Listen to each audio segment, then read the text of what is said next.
Pembelajaran yang bermakna dan menyenangkan adalah pendekatan di mana siswa tidak hanya memperoleh pengetahuan, tetapi juga merasa terlibat, termotivasi, dan memahami relevansi dari apa yang mereka pelajari dalam kehidupan sehari-hari mereka. Salah satu kompetensi yang harus dimiliki oleh seorang guru adalah kompetensi pedagogik, yaitu seorang guru harus memiliki kemampuan untuk merancang, melaksanakan, dan mengevaluasi proses pembelajaran secara efektif. Kompetensi ini mencakup berbagai aspek yang mendukung pengajaran dan pembelajaran yang berkualitas, mulai dari perencanaan sampai tahap refleksi. Kegiatan pembelajaran pun baiknya disesuaikan dengan karakter peserta didik. Dengan demikian, sebagai guru, kita harus memberikan pelayanan terbaik kepada para peserta didik kita tanpa membedakan materi apa yang akan kita ajarkan kepada para peserta didik kita. Saya adalah seorang guru mata pelajaran PJOK di SMA 1 Cikidang, Kabupaten Sukabumi. Kurikulum Merdeka bertujuan untuk membuat pembelajaran PJOK lebih relevan, menyenangkan, dan bermanfaat bagi siswa, sambil tetap memfokuskan pada pengembangan karakter dan kesehatan secara holistik. Akan tetapi, peserta didik biasanya lebih tertarik dengan materi-materi aktivitas fisik seperti permainan bola besar, sedangkan minat peserta didik dalam mempelajari atau mengenai kesehatan sangat kurang, karena pembelajaran PJOK di dalam kelas sangat membosankan dan dianggap tidak menyenangkan. Bisa disimpulkan, peserta didik lebih tertarik pada pembelajaran PJOK di luar kelas. Sebagai guru mata pelajaran PJOK, saya tertantang untuk merubah pemikiran atau mindset peserta didik saya bahwa pembelajaran PJOK di dalam kelas itu membosankan, menjadi pembelajaran PJOK yang bermakna dan tetap menyenangkan. Untuk menjawab tantangan tersebut, saya berkolaborasi dengan guru mata pelajaran lain, yaitu guru bahasa Indonesia. Kami berbincang mengenai pembelajaran apa yang bisa diintegrasikan dengan pembelajaran PJOK. Dalam melaksanakan pembelajaran ini, saya menggunakan model pembelajaran tematik integratif yang merupakan pendekatan pembelajaran yang memadukan beberapa mata pelajaran dalam satu tema atau topik tertentu. Siswa akan melakukan eksplorasi dan pembelajaran terintegrasi antara satu mata pelajaran dengan mata pelajaran lainnya, sehingga siswa dapat melihat hubungan antara satu topik dengan topik lainnya. Hasil dalam kolaborasi ini, saya mengambil salah satu materi dari mata pelajaran Bahasa Indonesia, yaitu pantun. Pantun adalah puisi yang memiliki format struktural dan estetika yang khusus. Biasanya terdiri dari 4 baris. Dalam pantun, baris pertama dan kedua dikenal sebagai sampiran, yang berfungsi sebagai pengantar atau latar belakang. Sedangkan baris ketiga dan keempat dikenal sebagai isi, yang menyampaikan makna atau pesan utama dari pantun tersebut. Pantun, selain untuk hiburan, juga memiliki manfaat untuk menyebarkan atau mensosialisasikan pemahaman atau berita sesuai dengan tema yang dibuatnya. Ini sangat relevan dengan materi yang akan saya ajarkan, yaitu memahami bahaya HIV/AIDS lewat pantun. Maka, dengan ini saya menggunakan media pembelajaran pantun untuk membantu para peserta didik di fase F memahami materi mengenai bahaya HIV/AIDS. Dengan harapan, media pembelajaran pantun ini membuat pembelajaran bermakna dan menyenangkan. Dalam pembelajaran ini, saya mengimplementasikan pembelajaran berdiferensiasi yang terintegrasi dengan kompetensi sosial emosional, di mana para peserta didik di fase F ini dikelompokkan sesuai dengan karakteristiknya. Peserta didik hasil asesmen diagnostik dikelompokkan menjadi peserta didik dengan gaya belajar visual, gaya belajar audiovisual, dan gaya belajar kinestetik. Kemudian, dalam pembelajaran ini pun, saya menerapkan 5 kompetensi sosial emosional, yaitu kesadaran diri, manajemen diri, kesadaran sosial, keterampilan berrelasi, dan pengambilan keputusan yang bertanggung jawab agar pembelajaran menjadi lebih bermakna. Kemudian, saya memulai pembelajaran dengan melakukan peregangan. Dengan melihat video yang saya tampilkan, kemudian peserta didik mempraktekannya. Kegiatan peregangan atau pemanasan ini tetap dilaksanakan walaupun pembelajaran dilaksanakan di dalam kelas. Akan tetapi, dengan gerakan dan posisi yang sedikit berbeda. Pemanasan sangat penting dilakukan meskipun tidak terlibat dalam aktivitas fisik yang sangat intens. Salah satunya adalah meningkatkan kesiapan tubuh secara fisiologis. Pemanasan membantu meningkatkan aliran darah ke otot-otot dan jaringan lain, sehingga tubuh lebih siap untuk melakukan berbagai aktivitas fisik maupun non-fisik. Kemudian, dapat meningkatkan suhu tubuh.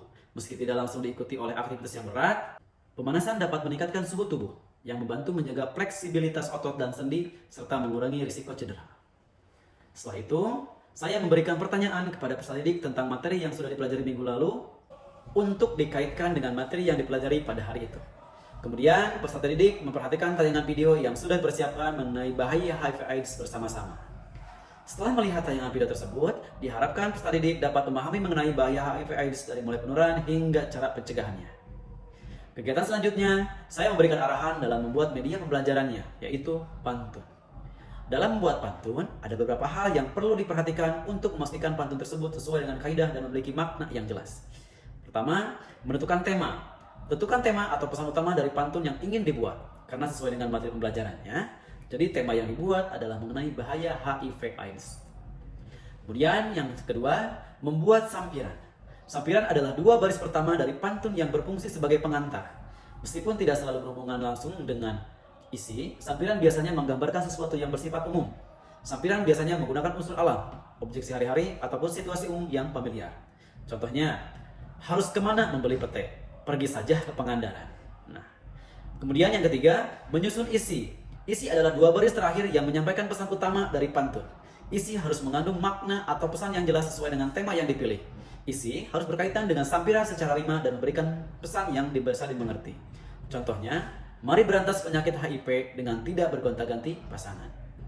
Yang keempat adalah memperhatikan pola rima. Rima A, B, A, B. Pantun umumnya menggunakan pola rima A, B, A, B. Artinya, baris pertama dan ketiga berrima. Begitu juga baris kedua dan keempat. Contoh pola rima, burung pipit terbang tinggi, di atas pohon dia hingga. Sahabat setia tiada terganti, selalu bersama-sama hingga senja menggapai. Yang kelima, menjaga irama dan jumlah suku kata. Jumlah suku kata setiap baris pantun biasanya terdiri dari 8 sampai 12 suku kata. Hal ini penting agar pantun terdengar ritmis dan enak didengar.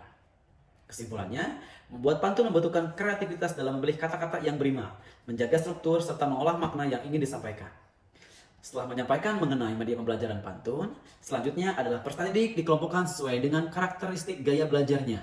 Kelompok dengan gaya belajar visual, kelompok dengan gaya belajar audiovisual, dan kelompok dengan gaya belajar kinestetik. Kemudian, setelah peserta didik duduk sesuai dengan kelompoknya, saya membagikan lembar kerja peserta didik atau LKPD kepada semua kelompok yang akan menjadi dasar atau gambaran peserta didik dalam membuat pantun dengan tema bahaya HIV/AIDS. Kemudian, saya menjelaskan sedikit terkait lembar kerja peserta didik tersebut. Setelah itu, siswa langsung melaksanakan diskusi dengan rekannya untuk membuat pantun mengenai bahaya HIV/AIDS. Untuk peserta didik dengan gaya belajarnya visual, mereka membaca materi mengenai HIV/AIDS dari buku yang sudah disediakan. Kemudian untuk peserta didik yang gaya belajarnya audio visual, mereka melihat materinya dari aplikasi YouTube. Sedangkan untuk peserta didik yang gaya belajarnya kinestetik, mereka melihat gambar mengenai bahaya HIV/AIDS. Walaupun berkelompok, tetapi para peserta didik membuat pantunnya masing-masing sesuai dengan temanya. Isi bisa mengenai pencegahan, penularan, atau hal lain yang berhubungan dengan materi bahaya HIV/AIDS. Setelah peserta didik selesai diskusi dan membuat pantun, saya membagikan sticky note kepada para peserta didik. Pantun yang sudah dibuat para peserta didik dituliskan dalam sticky note yang sudah dibagikan. Setelah peserta didik menuliskan pantun sticky note, setelah diskusi dan pengerjaan pantun selesai, setiap kelompok kemudian mempresentasikan pantun yang sudah dibuatnya. Kemudian membacakan pantun tersebut di depan semua peserta didik yang lain secara bergantian. Asesmen yang dilaksanakan adalah dengan membuat penilaian kelompok mulai dari kerjasamanya, hasil diskusinya, dan keterkaitan pantun dengan tema yang dibuat. Setelah kegiatan tersebut, peserta didik kembali ke tempat duduk masing-masing dengan perasaan yang bahagia karena telah melewati proses kegiatan belajar dengan menyenangkan. Setelah kegiatan belajar, saya melakukan refleksi terkait dengan pembelajaran yang sudah dilaksanakan. Refleksi pembelajaran sangat penting karena membantu guru dan siswa mengevaluasi proses pembelajaran untuk mencapai hasil yang lebih baik. Refleksi ini berperan sebagai alat evaluasi dan perbaikan baik dalam metode pengajaran, pemahaman siswa, maupun pencapaian tujuan pembelajaran.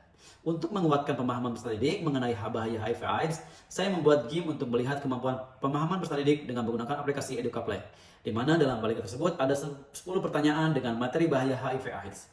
Setiap peserta didik akan mengisi game tersebut dan untuk nilainya nanti akan di-share kepada para peserta didik.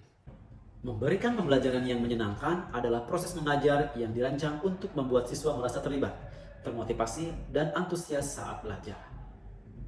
Hal ini dilakukan dengan menciptakan lingkungan belajar yang menarik dan interaktif, menggunakan metode yang kreatif, serta memastikan bahwa siswa merasa nyaman dan terdorong untuk berpartisipasi aktif dalam proses pembelajaran.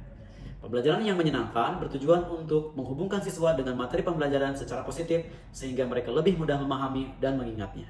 Dengan demikian, kita sebagai guru dituntut untuk pertama, kreatif dalam mengajar. Guru harus mampu menciptakan metode pembelajaran yang inovatif dan menarik, menyesuaikan dengan kebutuhan dan minat siswa. Yang kedua, memahami kebutuhan dan gaya belajar siswa. Guru perlu mengenali gaya belajar setiap siswa, apakah mereka visual, auditory, kinestetik, atau campuran. Kemudian, fleksibel dalam pendekatan. Fleksibilitas adalah kunci dalam menghadapi dinamika di kelas. Guru harus siap mengubah strategi jika metode yang digunakan tidak efektif atau tidak diminati siswa. Hal ini termasuk memberikan kesempatan kepada siswa untuk mengeksplorasi cara belajar mereka sendiri.